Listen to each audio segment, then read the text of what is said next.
Olá, meus queridos, tudo bem com vocês? Estou aqui de novo. Depois de muito pensar, de muito raciocinar se eu deveria ou não fazer esse vídeo, acabei me dobrando ao peso da minha própria vontade. Assim, eu achei que era necessário deixar de alguma forma registrados. Já começou a enrolar a língua, né? Eu quero ver quando eu precisar falar o nome do autor, que vai ser mais difícil ainda. Mas enfim, eu queria deixar registrado aqui, de alguma maneira, essa leitura que foi sem dúvida a melhor leitura que eu fiz em 2018, quiçá dos últimos anos, quiçá da vida, né? Eu acho que eu não vou esquecer desses meses que eu passei e atravessei junto com a Avalovara do Osman Lins. Eu sei que muita gente torce o nariz quando a gente fala de Avalovara, porque ele é um livro experimental, um livro que tem uma narrativa toda fragmentada, um romance moderno, super contextualizado com a época e o momento em que ele foi escrito, mas que não deixa de tratar de assuntos universais, de temas universais que servem não só pra gente agora, mas pro mundo todo, né? Por isso do sucesso de Osman Lins ao redor do mundo. Foi um autor muito estudado e muito discutido em outros países, aqui no Brasil também em algum nível, mas que acaba, né, como muitos outros grandes autores, ficando aí perdido ao longo do tempo. O que é uma pena, porque Osman Lins, sem dúvida, é um dos maiores nomes da literatura brasileira e merecia ser recordado sempre nas escolas, nos vestibulares, como aconteceu há pouco tempo com Lisbela o Prisioneiro, né, que foi trazido de volta para discussão dentro das universidades, mas enfim.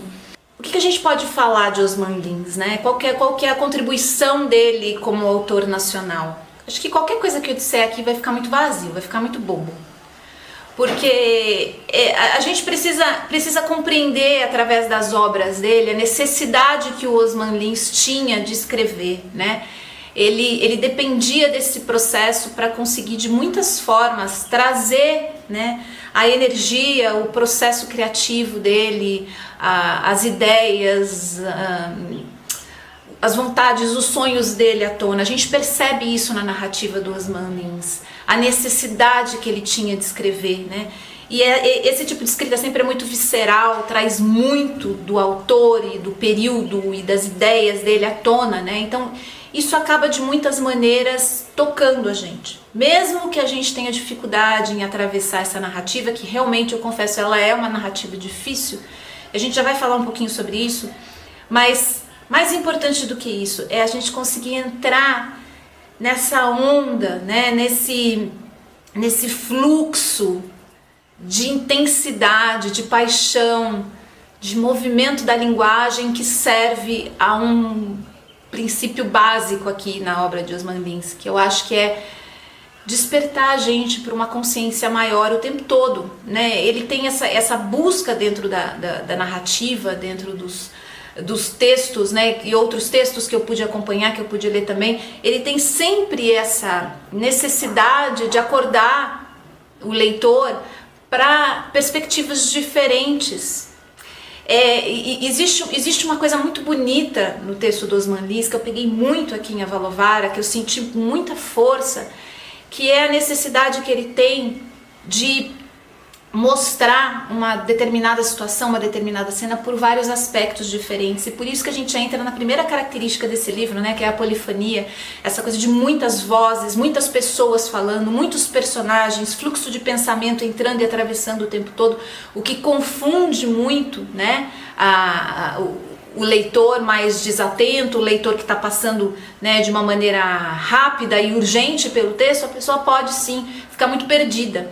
Por isso que é um livro que exige um pouco mais de atenção, que exige um pouco mais de dedicação do leitor.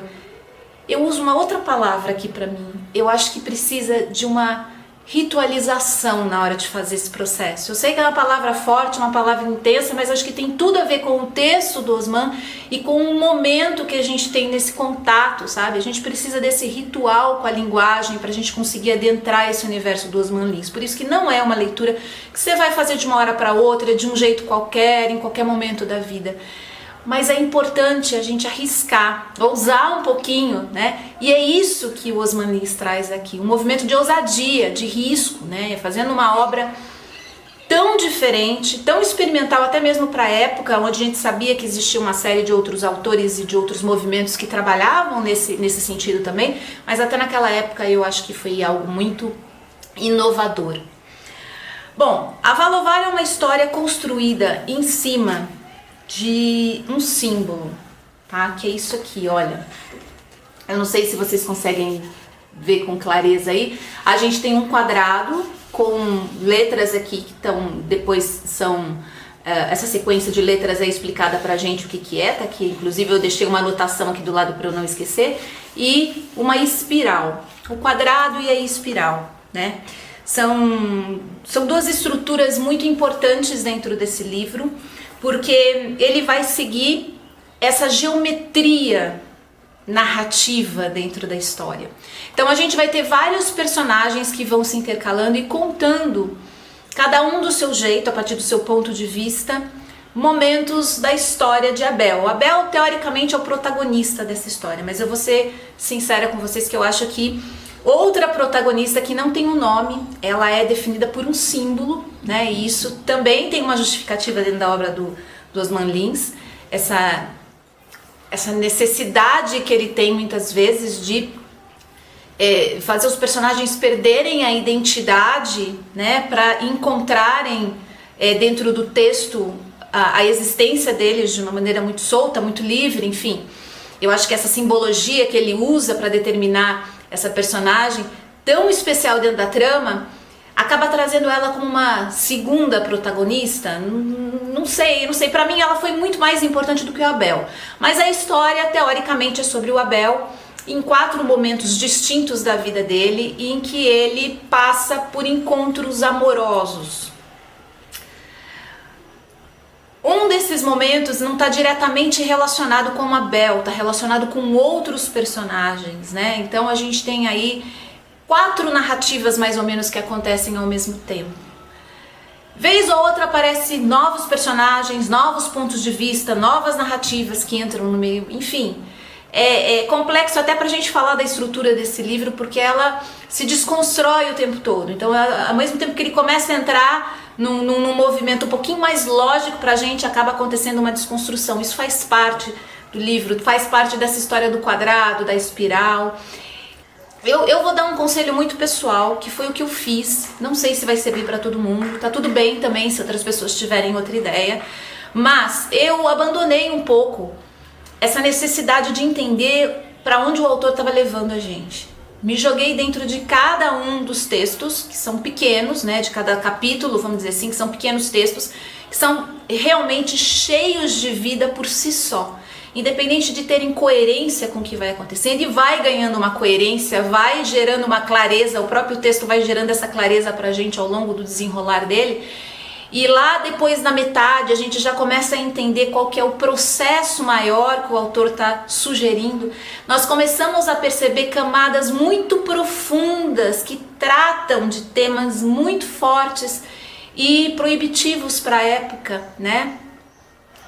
E isso é muito lindo de ver na obra do Osman, como ele conseguiu pegar a impossibilidade gerada pela opressão e transformar em algo muito, muito bonito, muito belo, assim, e rico de oportunidades para a gente conseguir acessar aquele momento, como ele estava sentindo. Ele não podia chegar e sentar e escrever lá exatamente a maneira como ele via o mundo, que ele estava vendo acontecer. Ele tinha que sugerir, mas não era apenas uma sugestão, nem uma coisa subliminar que ficava ali escondida atrás de alguma frase, não, era um universo inteiro à parte criado.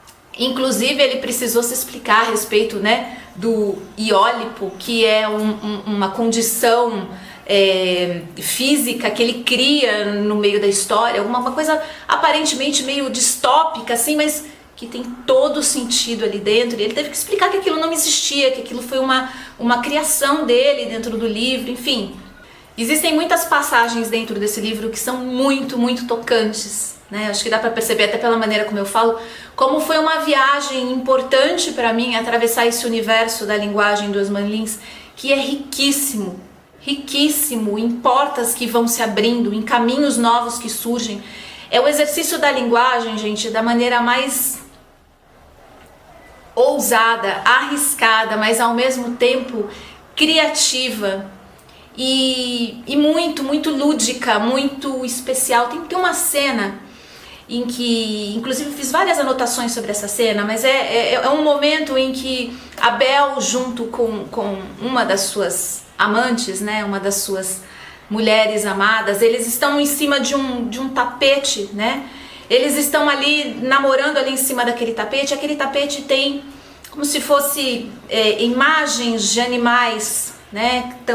Que foram de alguma maneira ali desenhadas. E esses animais, eles começam a se levantar no meio daquela cena, obviamente de uma forma subjetiva, né, abstrata, mas o autor consegue fazer com que a gente perceba o universo do Abel, da amante ali, que é aquela que é relatada pelo símbolo, por isso que ela não tem nome, eu não posso falar o nome dela aqui porque ela não tem um nome, e ao mesmo tempo dos animais que se levantam com o movimento amoroso do casal. E a gente entra aí numa outra temática muito incrível, que ele sustenta esse livro nessa coluna vertebral, que é o amor que liga as pessoas, né? A paixão que liga as pessoas, o envolvimento afetivo, os vínculos e as conexões que a gente vai criando, e o quanto isso no final é o que a gente tem de mais importante na vida. Então ele costura toda essa trama em volta dessa coluna e ela fica aparecendo, ela fica disparando, ela fica despertando aquilo na gente, mesmo nas situações mais improváveis, nesse movimento lúdico, super... Ele fica despertando isso na gente de uma forma quase como uma epifania o tempo todo, sabe? É muito bonito, é algo assim sensacional de ver, de poder acompanhar. Eu não me recordo de ter contato com uma obra que pudesse me trazer um exercício dentro da linguagem, né? Esse exercício de epifania, do lúdico, do mágico, como eu tive com Osman Lins. Acho que Guimarães é algo que se aproxima, mas ele vai num caminho diferente num determinado ponto. Guimarães guia mais a gente, ele coloca a gente mais dentro do trilho que ele quer ver a gente seguir. Pelo menos eu senti assim, enquanto o Osman Lins joga aqueles cenários e deixa a nossa imaginação fluir junto com a dele, assim, sabe? Então, é de uma liberdade imensa.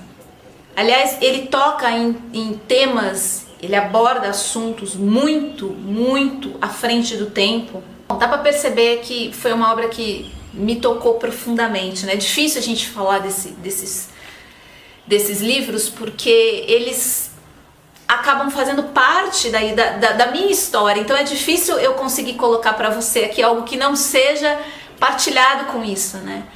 Foi um momento para mim de reencontro com a literatura, que eu confesso que estava um pouco magoado, né? Eu estava de alguma maneira me sentindo distanciada pelos acontecimentos dessa oportunidade de viver esse exercício com a literatura.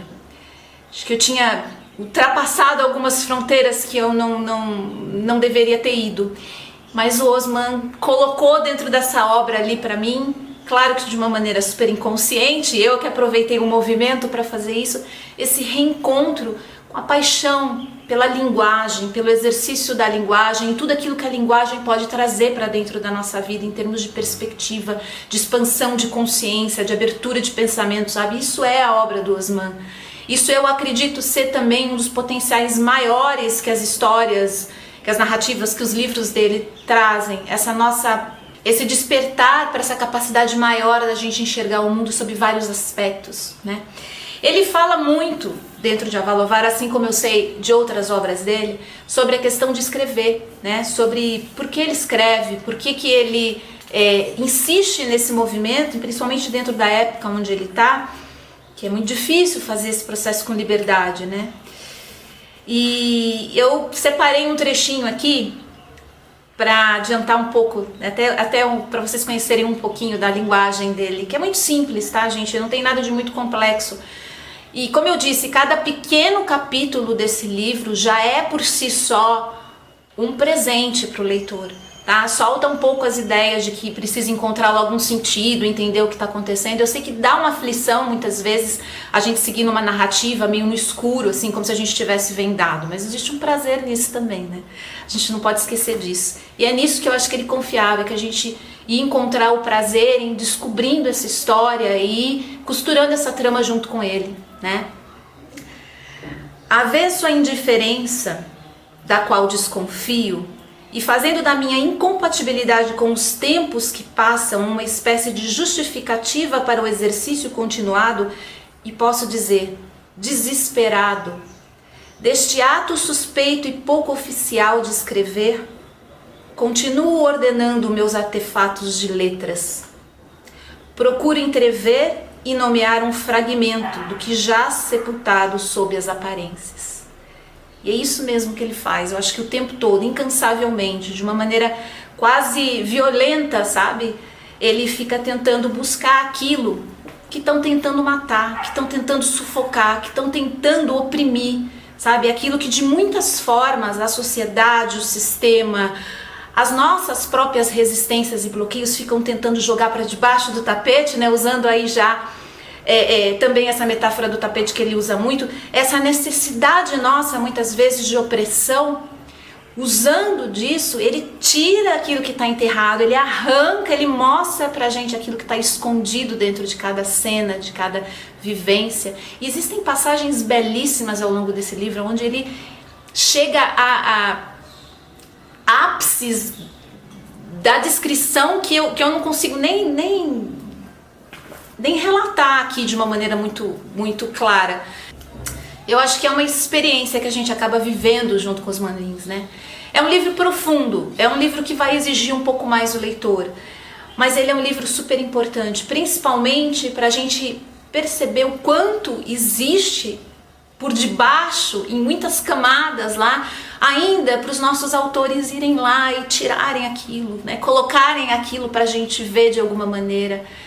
E cabe ao leitor também esse exercício cuidadoso de ritualizar muitas vezes alguns trabalhos, sem sacralizar eles, tá? Que eu acho que muitas vezes é isso que acontece com essas obras. A gente não tem necessidade de sacralizar, né, esses livros, de colocá-los num pedestal do tipo, não, nossa, difícil, complexo, ninguém consegue. Não, o próprio Osman Lins fala a respeito de Avalovara que ele é um livro feito para o povo brasileiro, do jeito que ele está, no momento que ele está, na hora que ele está. E ele fala isso em 1973, quando a crítica sugere que o livro dele era inacessível para grande parte dos leitores.